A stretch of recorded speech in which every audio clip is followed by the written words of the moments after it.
ജോസിക്ക് പറയുന്നത് ജാസ്മിന്റെ ഗബ്രിയുടെ ഗെയിം ആയിരുന്നു അത്. 101% ഗെയിം അല്ലേ, പക്ഷെ ഇത്രയും വൃത്തിയായിട്ട ഗെയിം ഒരിക്കലും കളിക്കാൻ പാടില്ലെന്ന്. പക്ഷെ അങ്ങനെ ചോദിക്കുമ്പോൾ ഞാൻ ഒരു കാര്യം ചോദിച്ചോട്ടെ, പുറത്ത് വിവാഹം കഴിക്കാൻ ഒരാളെ സമ്മതത്തോടെ ചെയ്തു വെക്കുന്നു, ഓക്കെ, ബിഗ് ബോസിന്റെ അകത്ത് കയറിയിട്ട് ഞാൻ എന്റെ പ്രണയമല്ലെന്ന് പറയുന്നത് അതാർക്കെങ്കിലും അംഗീകരിക്കാൻ പറ്റുമോ? ഒരിക്കലും പറ്റില്ല. അതുകൊണ്ട് തന്നെയാണല്ലോ ആലോചിച്ച് വെച്ചിരുന്ന പയ്യനല്ലോ പോയല്ലോ. അത് ജാസ്മിന് മനസ്സിലായി കാണുമോ? ഒരു പരിധിവരെ മനസ്സിലായി കാണും. അതാണ് ഏതോ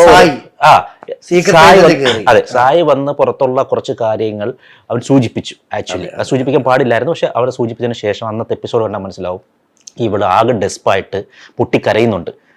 അച്ഛന് ബ്ലോക്ക് വന്നപ്പം പോലും അച്ഛന് ബ്ലോക്ക് വന്നെന്ന് പറഞ്ഞപ്പോൾ പോലും, വന്നെന്നല്ല, വന്നു എന്ന് പറഞ്ഞപ്പോൾ പോലും കരച്ചിൽ അഭിനയിക്കാത്ത അല്ലെങ്കിൽ കരയാത്ത ജാസ്മിൻ ഈ ഒരു കാര്യത്തിൽ പൊട്ടിക്കരയുന്നത് നമ്മൾ കണ്ടു.